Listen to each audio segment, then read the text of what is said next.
What if the person who walked away from you is already thinking about coming back, and you have no idea?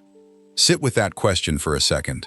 Not the fantasy version, not the version where she shows up crying, telling you she made the biggest mistake of her life. The real version, the quiet version, the one where she's lying awake at 2 in the morning, scrolling through old photos, wondering if she just threw away the only person who ever actually saw her. You've probably imagined it 1,000 times. The message, the call, the "Hey, can we talk?" And every time you imagine it, there's a part of you that whispers, "It's never going to happen. She's gone. She's moved on. She's probably happier without you." But here's what nobody tells you. Here's the thing that therapists know, that psychologists have studied for decades, that almost nobody talks about openly because it's uncomfortable, because it doesn't fit the neat little story we tell ourselves about breakups. People don't just disappear from your life and stay gone for the reasons you think. Sometimes they come back. And when they do, it's rarely for the reason you'd expect. Today, I'm going to walk you through 12 reasons, 12 real, psychologically grounded reasons why a woman comes back to a man after she's the one who left, or the one who rejected him, or the one who went cold. Some of these reasons will surprise you. Some of them will unsettle you. A few of them might make you a little uncomfortable because they're going to force you to look at yourself, not just at her. But before we go there, I need you to understand something, because if you skip this part, everything else I say is going to be useless to you. Absence does something strange to the human mind. When someone is present in your life every day, your brain stops registering them as valuable. It's not because you're shallow or ungrateful. It's neurological. Familiarity dulls perception. The brain is wired to notice what's new, what's uncertain, what's missing, far more than what's constant and reliable. That's why you can walk past the same street corner every day for years and never really see it, and then one day it's gone, replaced by construction, by a new building, and suddenly you remember every detail of what used to be there. People work the same way. When someone is available to you, your brain files them under known. Known things stop generating the kind of attention that value requires. But the second that person is no longer available, the second the door closes, something shifts. The brain reclassifies them. They move from known and taken for granted to lost and worth examining. And that shift can happen instantly, or it can happen slowly, over weeks, over months, sometimes over years. This is the first thing you need to understand. If you want to understand why people come back, it's rarely about missing the actual relationship as it was. It's about a psychological recalculation that happens once distance enters the picture. And that recalculation is happening to her right now, whether you know it or not. Now, before I go further, I want to ask you for something small. If any part of what I've said so far has already made you think of a specific person, a specific face, a specific conversation you keep replaying, do me a favor and hit subscribe. Not because I need the number, because what I'm about to explain is going to build on itself, piece by piece, and I don't want you walking away halfway through with only half the picture. This channel exists to give men clarity in moments where everyone else is offering noise. Stay for the whole thing. There's something else worth understanding before we move forward, something psychologists call the Zeigarnik effect. It's named after a researcher who noticed, almost by accident, that waiters could remember unpaid orders in perfect detail, down to the smallest modification, but the moment the bill was paid, the memory vanished almost instantly. Completed tasks disappear from the mind. Unfinished ones linger, sometimes for years, quietly demanding resolution. Relationships work the same way. A relationship that ends with clean closure, a real conversation, mutual understanding, both people walking away with clarity, tends to fade from memory the way a paid bill fades from a waiter's mind. But a relationship that ends abruptly, with unanswered questions, with things left unsaid, with confusion about what actually went wrong, becomes an open loop. And open loops do not close themselves. They sit in the background of the mind, unresolved, occasionally surfacing at the strangest moments, during a quiet drive, in the middle of a conversation about something completely unrelated, in the seconds right before falling asleep. If your relationship ended without full closure, there's a very real chance you are living rent-free in a part of her mind that she can't fully access or control. Not because she's still desperately in love, simply because the human brain does not tolerate loose ends well, and it will keep circling back until something resolves them, one way or another. I want you to hold on to that idea, because it's going to come up again and again as we go through the 12 reasons. Some of these reasons are about longing, some are about ego, some are about unresolved psychological loops that have almost nothing to do with romance at all. Learning to tell the difference is the entire point of what we're doing here today. All right, let's get into it. Reason number 1, she's comparing you to what came after, and you're winning. This is usually the first domino. She leaves, or she pushes you away, and for a while, she feels free.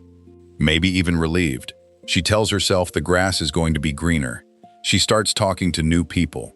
Maybe she dates. Maybe she doesn't date seriously, but she opens herself up to attention from other men. Attention she probably convinced herself she wasn't getting from you, or wasn't getting enough of. And then something happens that she didn't expect. She meets someone new, and he's charming for the first 2 weeks.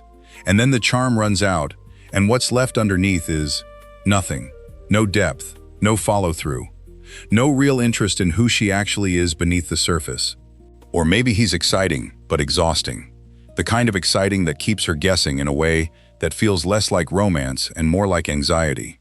And in that moment, without meaning to, she starts running a comparison she didn't plan on running. She starts asking herself, did he actually listen to me? Did he remember the small things? Did I feel safe with him in a way I don't feel safe with this new person? And here's the uncomfortable truth. She may never say any of this to you. She may never admit it to her friends. But the comparison is happening in the back of her mind every single time someone new disappoints her in a way you never did. This is where insecurity works against people on both sides. Because right now, you might be assuming the worst, that whoever she's with now is better, more attractive, more successful, more everything. But the truth is, you have no idea what's actually happening behind closed doors. You're comparing your reality to her highlight reel, and she might be doing something you'd never expect, comparing her new highlight reel to the reality she actually had with you. Reason number 2, she's realizing you were rare, and rare things don't come around twice. There's a specific kind of grief that doesn't show up right away. It shows up later, after enough time has passed for someone to actually meet other people and realize what they're working with. Some men are consistent. Some men listen without needing to be asked twice. Some men don't disappear when things get hard. Don't punish silence with silence. Don't use affection as a reward system. If that was you, she probably didn't fully register it while she had it. Because consistency doesn't scream for attention. Consistency is quiet. It doesn't create the emotional highs and lows that people mistake for passion. And so, in the moment, she may have interpreted your steadiness as boring, as predictable, as somehow lacking spark, because she was comparing it, without realizing it, to the chaos she'd seen glamorized everywhere else. But then she goes back out into the world, and she meets men who are inconsistent. Men who text for 3 days straight and then vanish for a week. Men who are warm in person and cold over the phone. Men who make her feel like she's constantly auditioning for their attention instead of simply being met with it. And somewhere in that experience, a realization starts to form, slow and uncomfortable. What she had wasn't boring. It was rare. And rare things, once you understand what they actually are, become very hard to walk away from, even in memory. Think about it this way. Imagine someone who grew up with reliable heating in their house. They never think about it. It's just there, humming quietly in the background, doing its job. Then they move somewhere without it, and suddenly every cold night becomes a lesson in what they used to have without ever noticing it. Emotional consistency works exactly the same way. Nobody appreciates the heater until they're shivering. Reason number 3, she feels used, and it's making her miss being valued. This one runs deeper than most people expect. There's a particular kind of exhaustion that comes from being treated as an option instead of a priority. When a woman starts dating casually or dating people who are only interested in the surface, her attention, her body, her presence at events, the validation she gives them Just by being seen with them, something inside her starts to erode. She starts to feel like a resource being extracted from, rather than a person being related to. And when that erosion reaches a certain point, memory starts working in a strange way. It starts filtering out the arguments, the frustrations, the moments that made her leave in the first place, and it starts highlighting the moments where she felt genuinely cared for. Not performed care, not care with an agenda attached. Real care, the kind that doesn't ask for anything in return. If you gave her that, even imperfectly, even inconsistently at times, that memory becomes a kind of anchor point, a reference for what respect actually feels like. And once someone has that reference and then loses access to it, they start to measure everyone new against it. And most people don't measure up, because most people, frankly, aren't operating from a place of genuine care. They're operating from a place of getting something. Reason number 4, you evolved, and evolution is magnetic. This is one of the few reasons on this list that's actually within your control, and it might be the most important one, so listen carefully. There's a psychological phenomenon where people become fixated on unfinished narratives. If someone left a relationship believing they were leaving a man who was stagnant, insecure, unfocused, or emotionally unavailable, and then, months later, they see that same man has become calm, grounded, successful, physically transformed, emotionally settled, it creates a kind of cognitive dissonance. The story she told herself about why she left no longer matches the person standing in front of her, or the person she's seeing through mutual friends, through social media, through the grapevine. This dissonance is deeply uncomfortable for the human mind. We don't like it when reality contradicts the story we've built to justify our decisions.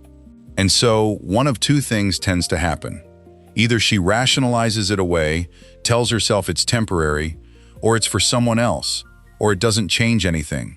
Or she starts to reconsider the narrative altogether, and that reconsideration often comes with a wave of curiosity, sometimes even regret. I want to be honest with you here, because I think honesty matters more than motivation. Becoming a better version of yourself should never be a strategy aimed at winning someone back. It should be something you do because you owe it to yourself, independent of whether she ever notices, independent of whether she ever returns. But it is worth understanding, as simple human psychology, that growth is magnetic, and that if you spend the next year building a life you're proud of, you may very well become impossible to ignore, whether that was your intention or not. There's a reason people can't look away from a good transformation story, whether it's in a movie, in a documentary, or in real life playing out on a mutual friend's social media feed. Watching someone rebuild themselves from a low point activates something almost instinctive in us, a kind of respect that's hard to suppress even when we're trying to. If she watches you go from someone who felt lost, reactive, or unsure of himself to someone calm, capable, and clearly moving forward with purpose, that respect doesn't stay neutral. It bleeds into curiosity. And curiosity, given enough time, has a way of turning into something warmer. Before we go any further, I want to pause here and ask you something small, because if reason number 4 hit close to home, it means you already know, somewhere inside you, that this next year is going to matter. If you're serious about becoming that version of yourself, the one that's undeniable, with or without her, tap that like button right now. It genuinely helps this video reach more men who need to hear this exact thing today, and it costs you nothing. Let's keep going. Reason number 5, the superficial life stopped satisfying her. Freedom feels incredible for a while. No accountability, no check-ins, no compromise, nights out that stretch as late as she wants, attention from people who don't know her flaws yet, the thrill of being chased instead of committed. For a lot of people, especially after leaving a relationship that felt heavy or restrictive, this phase feels like exactly what they needed. But novelty has a shelf life, and after enough nights that all start to blur together, after enough conversations with people who never go beneath the surface, after enough mornings that feel emptier than the nights before them, a different question starts to surface. Is this actually what I wanted, or was I just running from something? This is one of the quieter reasons someone might reconsider a past relationship, not because the new lifestyle failed dramatically, but because it succeeded exactly as advertised, and the advertisement turned out to be hollow. Constant stimulation is not the same thing as fulfillment. And people who chase stimulation for long enough eventually collide with that difference, whether they want to or not. Reason number 6. The people around her haven't let it go. This reason surprises people because it seems so indirect, but it's more powerful than most people realize. Friends remember things. Family remembers things. And when they liked you, when they saw how you treated her, when they noticed the effort you made, the small kindnesses, the way you showed up, they don't just forget that because the relationship ended. Months later, in a completely unrelated conversation, a friend might mention you, might ask if she's heard from you, might casually say something like, "I still think about how good he was to you," or "Whatever happened with him, honestly, you two made sense." These comments land differently than she expects. They don't just pass through her, they plant something. A seed of reconsideration she didn't ask for and can't fully control. Social influence works on all of us more than we like to admit. We like to believe our decisions come purely from within, that we're immune to outside opinion. But the truth is that repeated external validation, especially from people whose judgment we trust, has a cumulative effect on how we view our own past choices. If the people who know her best keep speaking well of you, that opinion eventually seeps into her own internal narrative, whether she intends it to or not. Reason number 7. She's going through something hard, and you were her safe place. This is one of the rawest reasons on this list, and it deserves to be treated with care rather than triumph. Life doesn't pause for breakups. Careers get hard, family situations get complicated, health scares happen, financial stress creeps in, and in moments of genuine vulnerability, the human nervous system doesn't reach for excitement, it reaches for safety. If you were her safe place, if being around you made her nervous system calm down instead of speed up, if she could fall apart in front of you without fear of judgment, that kind of safety leaves an imprint that doesn't disappear just because the relationship ended. In moments of real difficulty, people often find themselves thinking of the person who made them feel most held, most understood, most unafraid to be fully seen. This doesn't mean she's necessarily thinking about romance in that moment. Sometimes it's simpler and more human than that. She just misses feeling safe, and you were the person who gave her that feeling most reliably. Whether that translates into anything more depends entirely on what happens next, on both sides. Psychologists who study attachment describe this as returning to a secure base. It's the same instinct that makes a small child, after wandering off to explore, run back to a parent the moment something frightening happens. Adults don't outgrow this instinct. They just express it differently. Instead of running back physically, they think about the person. They reread old messages. They wonder, quietly, if reaching out would be too much. If you were ever her secure base, understand that this kind of pull doesn't disappear just because the relationship legally, officially, publicly ended. It lives somewhere deeper than status updates. Reason number 8. Time is exposing who actually showed up. There's a strange kind of clarity that only distance can produce. In the middle of a relationship, especially one that's struggling, it's almost impossible to see clearly who's doing the actual work of loving well. Emotions are too loud. Day-to-day friction gets in the way. But once time passes, once the noise of daily conflict fades, a much quieter, more accurate picture starts to emerge. She starts to remember, with unusual precision, who stayed during the hard weeks, who didn't walk away when things got uncomfortable, who kept showing up even when the relationship wasn't giving them much in return.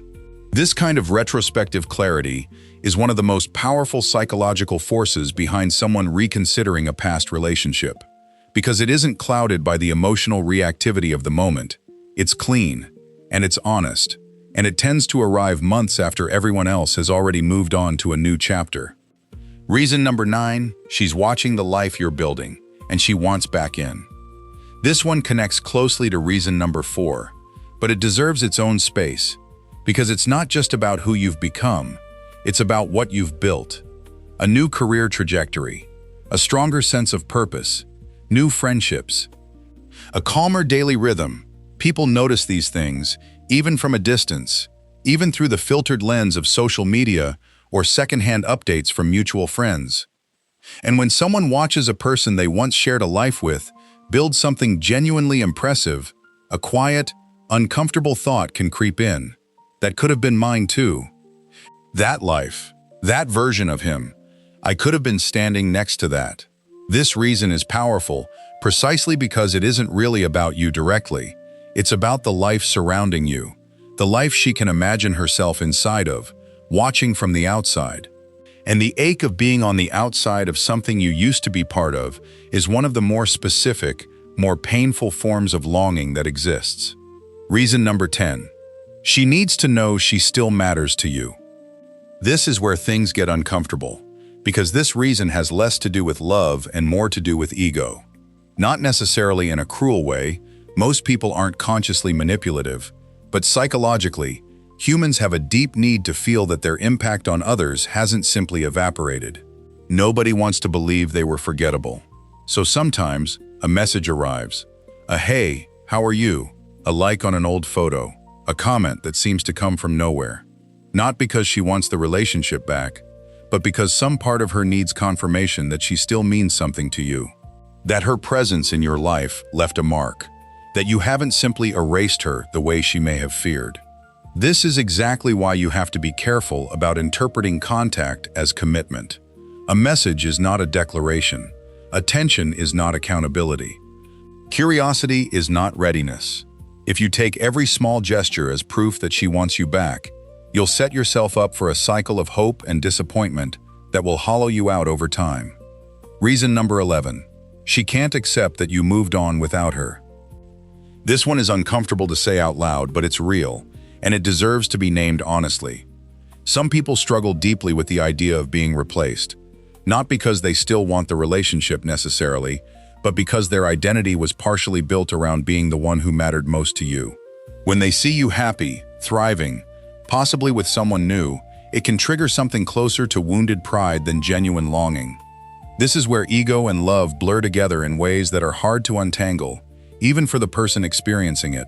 She may not fully understand her own motivations here. She may tell herself it's love, when really, it's something closer to discomfort at no longer being central to your story. This is one of the reasons discernment matters so much, because responding to this kind of return as though it were love, when it's actually about control or comparison, will hurt you far more than it will heal you. Reason number 12. She remembers honestly and fully that she was happy. And finally, the reason that sits underneath almost all the others, quiet, patient, unhurried.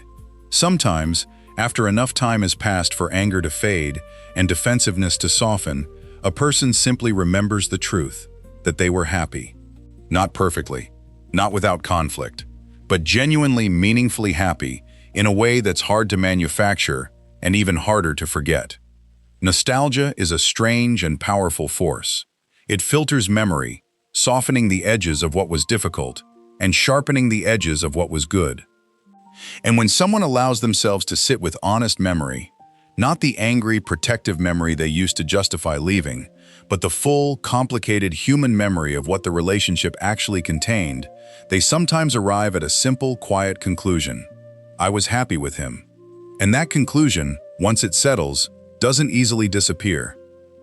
So now you have all 12: comparison, rarity, feeling used elsewhere, your own growth, the emptiness of superficial living, the influence of the people around her, vulnerability, the clarity that time provides, the pull of the life you're building, the need to matter, wounded ego, and honest, unfiltered nostalgia. But here's the part where I need you to lean in, because this next section is more important than the 12 reasons combined. Knowing why someone might come back means absolutely nothing if you don't know what to do with that information.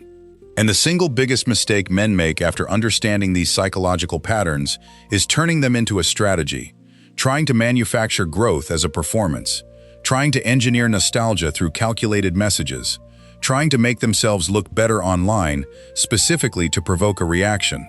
This never works the way people hope, because on some level, people can sense performance.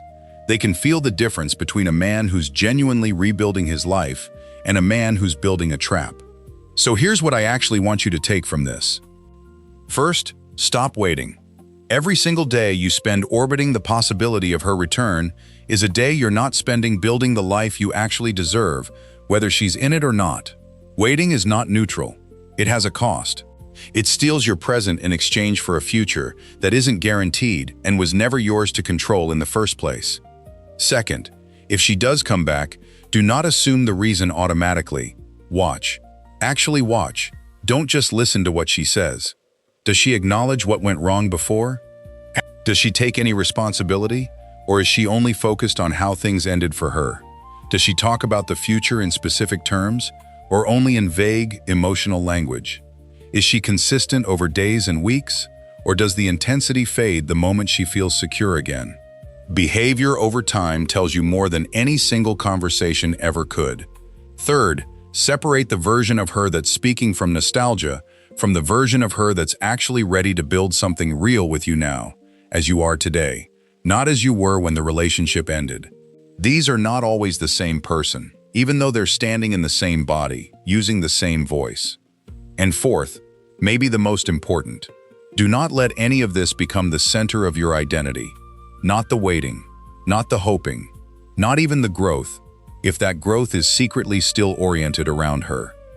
Build a life so solid, so genuinely yours, that if she comes back, she's adding something to an already full life, not filling a hole that's been sitting empty and waiting for her specifically.